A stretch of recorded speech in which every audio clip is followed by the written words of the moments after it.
السلام علیکم ناظرین، میں ہوں حافظ عمر شاہین اور آپ دیکھ رہے ہیں ہمارا یوٹیوب چینل عمر شاہین آفیشیل۔ تو ناظرین، الحمدللہ اللہ کے فضل اور اس کے کرم سے یہ جو تجوید کا ہم نے شارٹ کورس شروع کیا ہوا تھا وہ الحمدللہ مکمل ہو چکا ہے۔ تو آج انشاءاللہ الرحمن ہم اس کورس کا ایک چھوٹا سا خلاصہ آپ کے سامنے پیش کرنے والے ہیں، تاکہ آپ کو معلوم ہو جائے کہ ہم نے اس چھوٹے سے کورس کے اندر آپ کے سامنے کیا کچھ بیان کیا ہے۔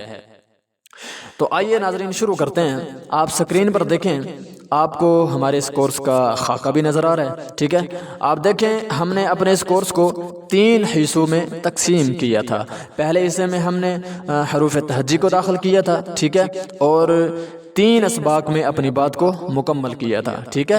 اور 3 اسباق کے اندر ہم نے صرف اور صرف 2 چیزیں بیان کی تھیں۔ وہ کون سی ہیں؟ پہلی چیز تھی حروف تہجی کے بارے میں کہ 29 حروف تہجی میں سے موٹے حروف کون سے ہیں اور باریک حروف کون سے ہیں، ٹھیک ہے۔ اور دوسری چیز تھی کہ ملتے جلتے حروف کون سے ہیں اور ان میں کیا فرق ہے۔ یہ پہلے حصے میں ہم نے بیان کیا تھا اور پہلا حصہ مکمل کر لیا تھا، ٹھیک ہے۔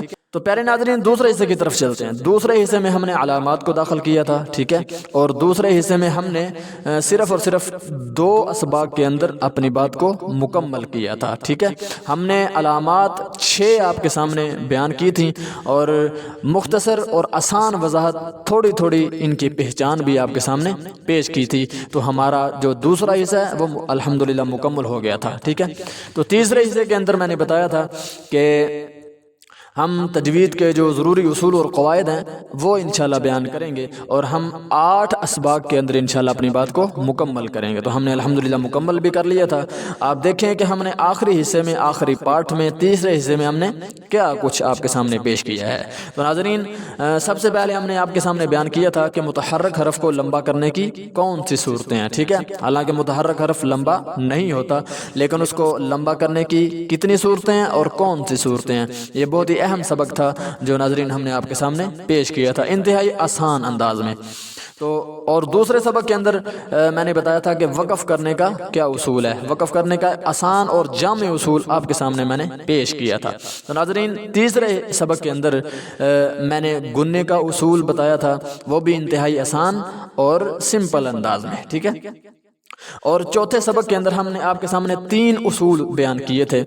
پہلا اصول تھا کہ گنہ موٹا باریک کب ہوتا ہے، دوسرا اصول تھا لفظ اللہ اور اللہم کا لام موٹا باریک کب ہوتا ہے، ٹھیک ہے۔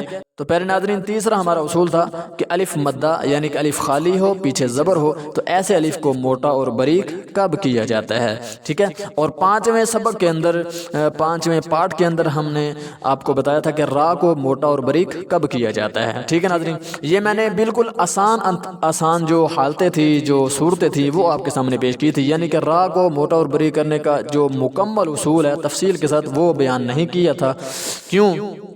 کیونکہ یہ جو ہم نے جو شارٹ کورس یعنی کہ تشکیل دیا تھا، یہ ہمارے جو عام مرد اور خواتین ہیں ان کے لیے کیا تھا، ٹھیک ہے۔ جو تجوید میں ماہر ہیں، جو اصول میں ماہر ہیں، ان کے لیے تو ان کو تو ان چیزوں کی ضرورت ہی نہیں ہے۔ جو آسان چیزیں تھیں وہ آپ کے سامنے پیش کی ہیں تاکہ آپ کافی حد تک اپنی تلاوت کو خوبصورت بنا سکیں۔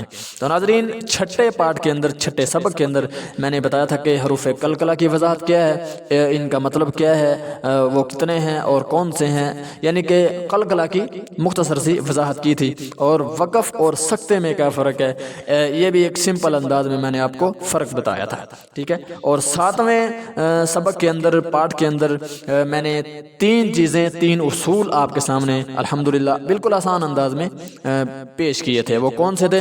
حروف مدہ کی پہچان، حروف لین کی پہچان اور حمزہ اور الف میں کیا فرق ہے، کیا پہچان ہے۔ یہ بہت ہی اہم اسباق ہیں، ٹھیک ہے۔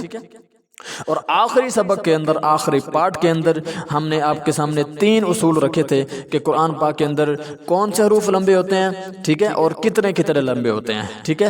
اور دوسری چیز یہ بتائی تھی کہ ساکن اور مشدد حرف سے ابتدا کیسے کی جاتی ہے۔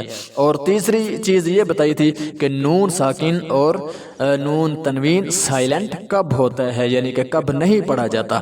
تو ناظرین، یہ تھا ہمارا آج کا چھوٹا سا خلاصہ کہ ہم نے اپنے اس اس چھوٹے سے کورس کے اندر ان چیزوں کو آپ کے سامنے پیش کیا ہے۔ تو میں امید بھی کرتا ہوں کہ ماشاءاللہ کافی احباب نے ماشاءاللہ ہماری باتوں کو سیکھا ہوگا اور ان اصول کو آگے بھی اپنی فیملی کے اندر اپنے دوستوں کے ساتھ شیئر کیا ہوگا۔ تو ناظرین میں اللہ سے دعا کرتا ہوں کہ اللہ تعالیٰ آپ کو خوش رکھے، آباد رکھے، شاد رکھے، اللہ تعالیٰ آپ سب کا حامی و ناصر ہو۔ تو ناظرین ملتے ہیں انشاءاللہ پھر اگلی کسی ملاقات میں، تو تب تک کے لیے اپنا خیال رکھیں، ٹھیک ہے، اپنے پیاروں کا خیال رکھیں۔ اللہ سنے کے حوالے۔ السلام علیکم ورحمۃ اللہ وبرکاتہ۔